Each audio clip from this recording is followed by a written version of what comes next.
I know I said the next video is going to be on Ori, but I lied because I found something better. I found something much better. I have cracked Outsiders SMP. But what I found was really, really terrible. Everybody, if I'm right, is doomed. They might have 4 chances, maybe 3, that might be able to save them. But I'm not even sure on that. Let me explain. I was just scrolling through the wiki the other day, right? Being annoyed because there's no information on some characters. But then I found a trend with some of the characters that I could get information on. Every single one of them have some sort of tragic backstory. Owen, we're pretty sure his entire town has been burned down if you watch from his perspective. Oweka, presumably murdered his entire family. Well, his alter ego did, but he sees it as himself. Let's see, Squidney, most likely her dad's dead, even though that's not exactly said. And most likely the rest of her relatives are dead, but I can't exactly prove that. Well, I kind of can. Stay tuned for that. And there are others we can just make assumptions on. Red is an alcoholic. Also a businessman, and he also wears a sock over his face to make him seem unrecognizable. So, presumably, he's a wealthy businessman whose business failed, and he doesn't want anyone to recognize him because of how ashamed he is, and he's turned to alcohol to, well, drown it out. So, every single one of these things has something in common. They're not good. That feels obvious, but yeah. I could have just stopped there. I could have just gone, okay, that's it. But I didn't. I started digging a bit deeper. And I started to realize some similarities. Oweka entered the maze, right? Because he was so appalled about what his alter ego did, he wanted to get rid of those memories. Usually when this happens, right? Something this bad, people commit suicide. People will just end themselves because they don't want to live with this anymore. Oweka, seeing an alternative by just getting his memories erased, took the alternative because it meant he could live on, but he wouldn't need to remember any of this. And then, in the maze, when Oweka, well, I guess killed himself, he threw himself on Ori's sword because he was so appalled at trying to kill Gracie. So he got his memories erased because he was so appalled for killing people he cared about, and he killed himself because he was so appalled for trying to kill people he cared about. They're the exact same scenario. Okay, let's go to this episode. We know that everything in Outsiders SMP has happened before, just with a slightly different cast. If we equate Victor to Appo, the Victor character, it's not entirely clear whether he just pulled these levers, which I'm going to be calling the icy levers, or whether he also pulled the levers over here, which I'm going to be calling the point of no forgiveness levers, but I'm guessing he pulled both, because why lock someone up in a basement whenever he's going to die anyway? And also they would have had to pull the first 2 point of no forgiveness levers to get access to the icy levers, because you have to go through the gateway that the second lever opens. So we know that all of this has happened before. Yet if those 2 levers, the point of no forgiveness levers, have been flipped, then why are they up and one of the icy levers still down? Simple. Ash. Now, Ash's job was presumably to watch over that area and those clearings, right? And when they got close to getting to the icy lever, she would have flipped the other icy lever back up. So it's once again a coin flip. However, Ash was killed, and they obviously haven't got a new employee yet. So that lever stayed up. So instead of it being a coin flip, whether you pull the death lever or the mercy lever, you just get a free go. And that's what someone I'm not going to name does. Although that does bring up something interesting. Mercy and death. In a place you go for an alternative to death, do mercy and death mean the same thing? Let me explain.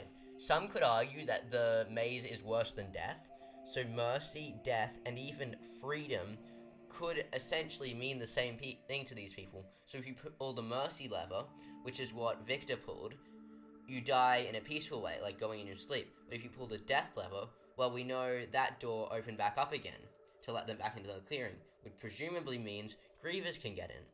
And I'm going to guess being eaten alive by a giant anthropomorphic bug thing is a lot more painful than dying in your sleep from hypothermia.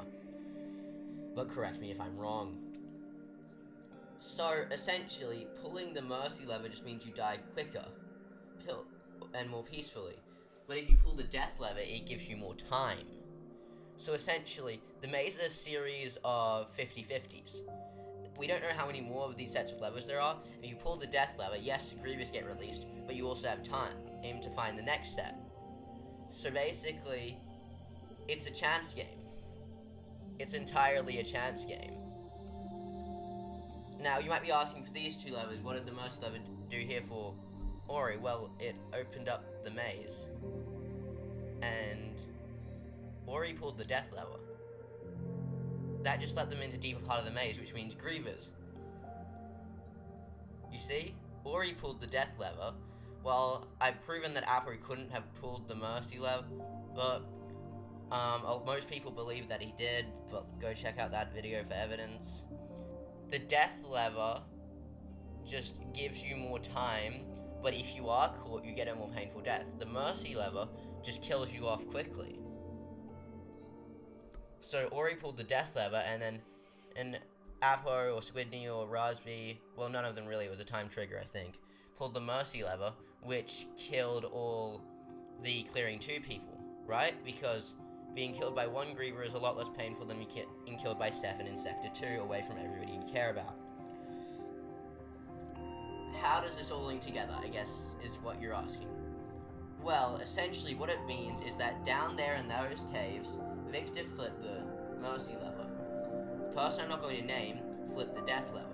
That means there are now, once again, most likely, Grievers in Sector 1. So what? Well, if we equate Victor to Apo, then history is almost perfectly repeating itself. And if history is repeating itself, well, Oeka's history is also repeating itself. There are 3 layers here.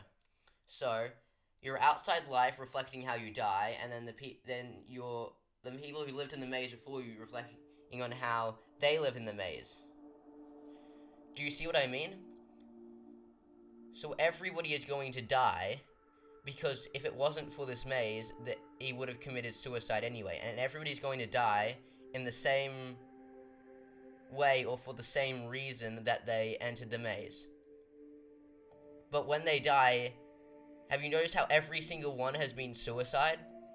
Nobody has actually been murdered. Squidney sacrificed herself. Oeka committed assisted suicide, I guess, but still suicide. I don't know how Moe died, but do you see my point? Everybody is doomed to commit suicide for a twisted way, or because of a twisted way, that they entered the maze. So Owen is going to commit suicide if everything goes to plan, and if they pull the wrong levers and don't give themselves enough time by pulling the death levers, by the entire clearing burning down and him losing everyone. If everything goes according to the creator's plans, then Owen will be the last to die, and it will be because everyone around him is dead. And everyone he cares about is dead. They will die in a warped way of why they entered the maze, is essentially what I'm saying, if they follow the rules. And now you might be asking, how can they not follow the rules? They have chips in their head which can make them do whatever they like. Well, simple. Break the rules. I know that seems impossible with a chip in your head. Break the chip. There are 4 people, maybe. Apo is number 1. Apo is the one I'm most uncertain about because of how unclear it is which levers Victor pulled, whether he also pulled the point of no forgiveness ones and the icy levers. If he pulled the point of no forgiveness ones, then he perfectly equates to Apo. Except Apo didn't come back for this expedition, which means Apo's breaking the rules. Even if he's not, he's still breaking the rules, because this is Red and Apo. I think all the evidence I need for you is that Red was very close friends with Apo, even spending some time in the prison, and that Red is in an air pocket. Lagma cubes make air pockets. Well, magma blocks, I guess. The second one, possibly breaking the rules, is Red.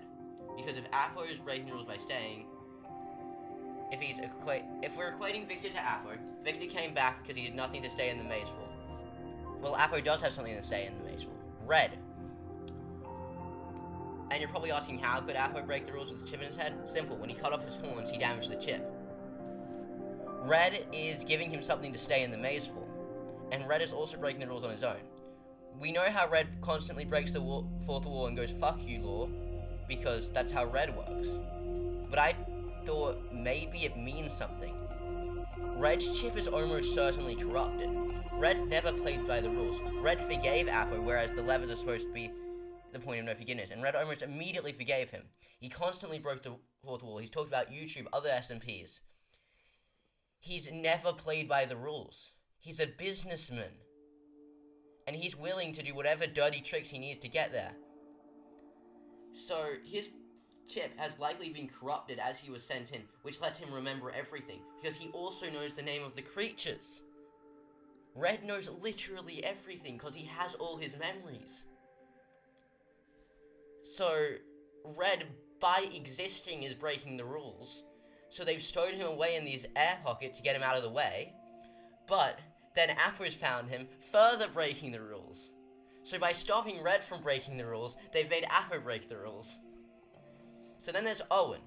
Owen's breaking the rule in just one simple way. He is starting to forgive Apo, where these two levers are supposed to be the point of no forgiveness. And the other way is being friends with Magic, which I will explain soon. Also, Owen's ship could have been damaged in the fight with Ori, which is why they can't completely control him. Then there's Magic. Magic's chip would have been deactivated by Ash. How I know this? Simple. Ash is her sister, or cousin. They're related in some way. They look very similar. They're from the same district. Well, Magic was the first one to have an extended relationship with Ash. What I'm guessing is Ash signed up for this, and Magic, being so ashamed and that her sister would do this, signed up for it so she could forget about this. The maze people found this amusing and thought this would be a good way to test Ash's loyalty. But that means Ash has probably told Magic everything about the maze, because she knows usually people remember stuff, so she wants Magic to get out and hopefully be safe. So Ash has told her everything about the maze, how to get out, and that's why Magic doesn't remember everything, or anything at all. Because if she remembers anything, they get out. They are safe. If Magic remembers anything, game over for the creators. Magic is the linchpin of this entire scheme, and that's why Ash needed to be killed, because if Ash talked to Magic, she could have reactivated those old memories and just ruined their entire experiment. Anyway, that's all from me. Look, make with this information what you will. I'm open to any question or theories in the comments. I'll see you guys later. Bye.